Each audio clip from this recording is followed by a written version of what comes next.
Today I'm going to be tackling part 1 out of 2 of getting the truck ready for expo season.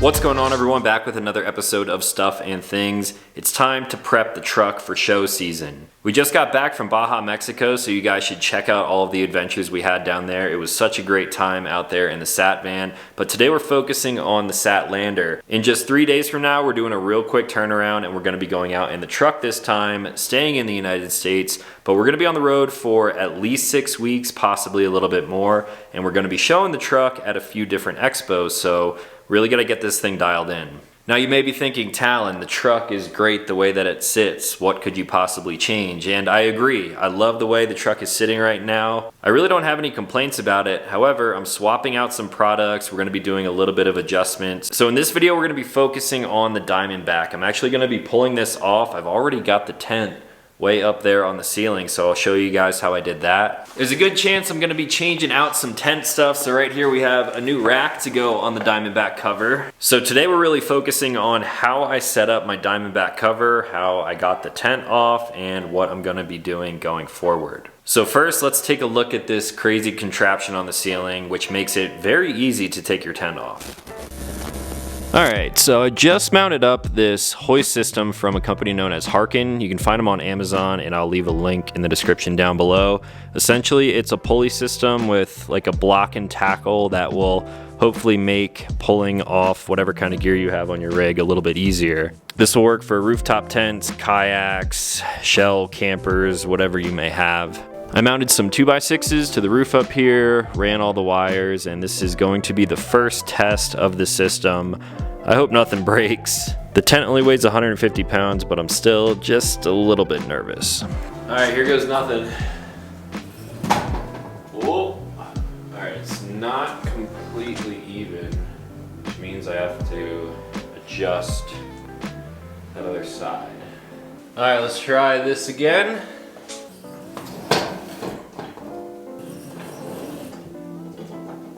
Leaning ever so slightly this direction, so I think I can adjust it with this.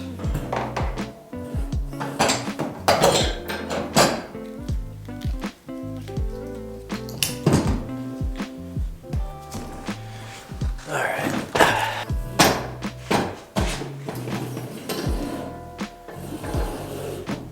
That looks pretty dang good.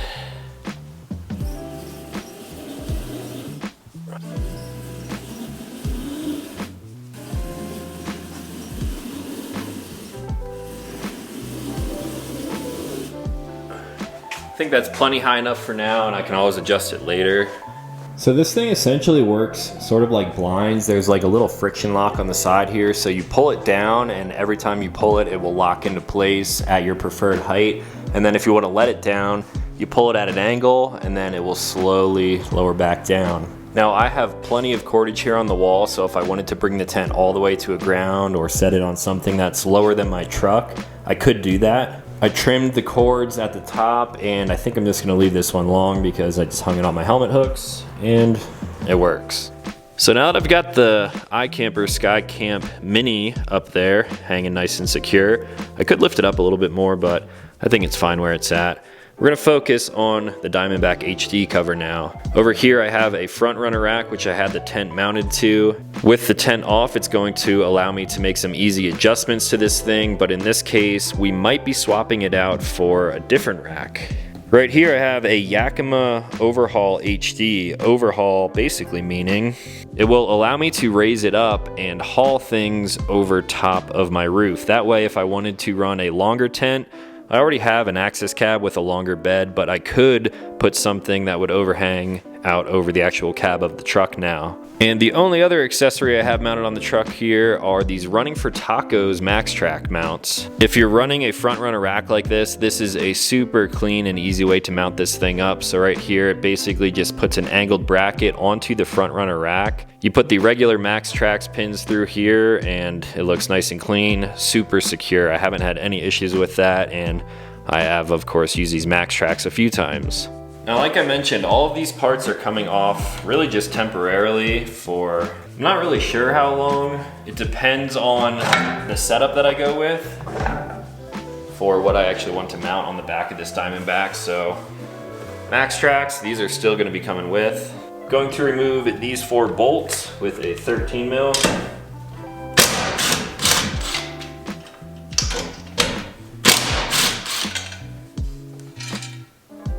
And since these brackets are designed specifically for this rack setup, I'm going to keep these actual bolts in place.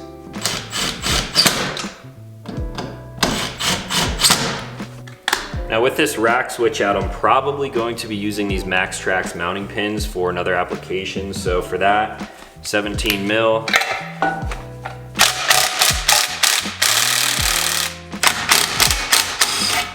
Now for something I have not done in a long time, now unlock my Diamondback and let it articulate. So after looking at this, I don't think I'm gonna take the actual front runner rack off of the Diamondback HT. I'm just gonna pop off these hydraulic arms, and I think I should be able to just slide it out right after that. It will be a little bit heavier because the rack's on there, but shouldn't be an issue.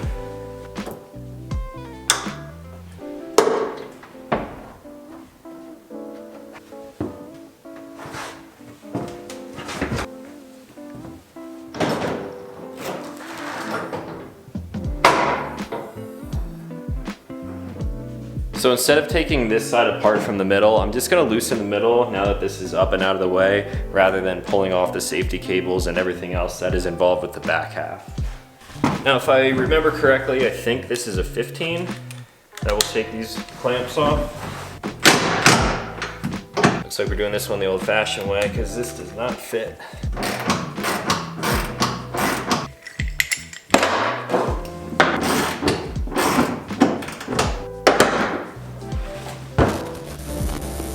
All right, so that whole process took roughly 10 minutes, and now with the cover off laying here, it will allow me to mount things like mountain bike mounts a whole lot easier.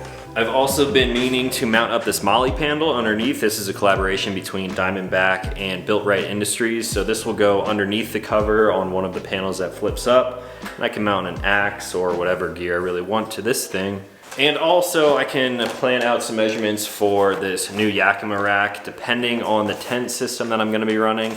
Not sure if I really wanna switch it yet. I do love the Skycamp Mini. But while this cover is off, I can service it. I can use the bed to move stuff around, which I'm gonna be doing. So this is gonna be off for a little while. And now that the Diamondback has been on the truck and it is set to the appropriate measurements, I can put that thing back on in roughly the same time. So like 5 or 10 minutes, give or take. Now in the next video, as we're getting the truck ready, we're gonna do quite a lot more. We're gonna be switching things out like armor and lighting. We're gonna be redoing some wiring. As of right now, I have everything wired up with basically like stock wiring systems that came with all of the different components. So we're basically going to gut the whole thing and make it all uniform with really high quality components. And also to make the truck more uniform, I'm going to basically be matching all of the components. So right now I have 2 different companies for armor, 2 different companies for lighting. I'm gonna be switching out all the lighting and making it just one company so it's uniform through the whole truck. Same thing with the armor. I have a finalized front bumper. I have running for taco sliders. I have prototype skids and rear bumper from Backwoods.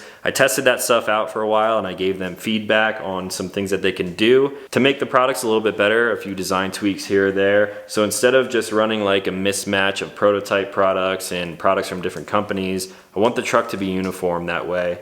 When it is sitting in someone's booth at an expo, there isn't really any conflict of interest there. This is really like an insider look at how I'm building the truck. But anyway, hopefully you guys enjoyed this video. You now know how easy it is to take off a Diamondback cover, and hopefully this tent system helps you guys out. I'm really impressed with it so far until one day I report back that my tent fell on my truck.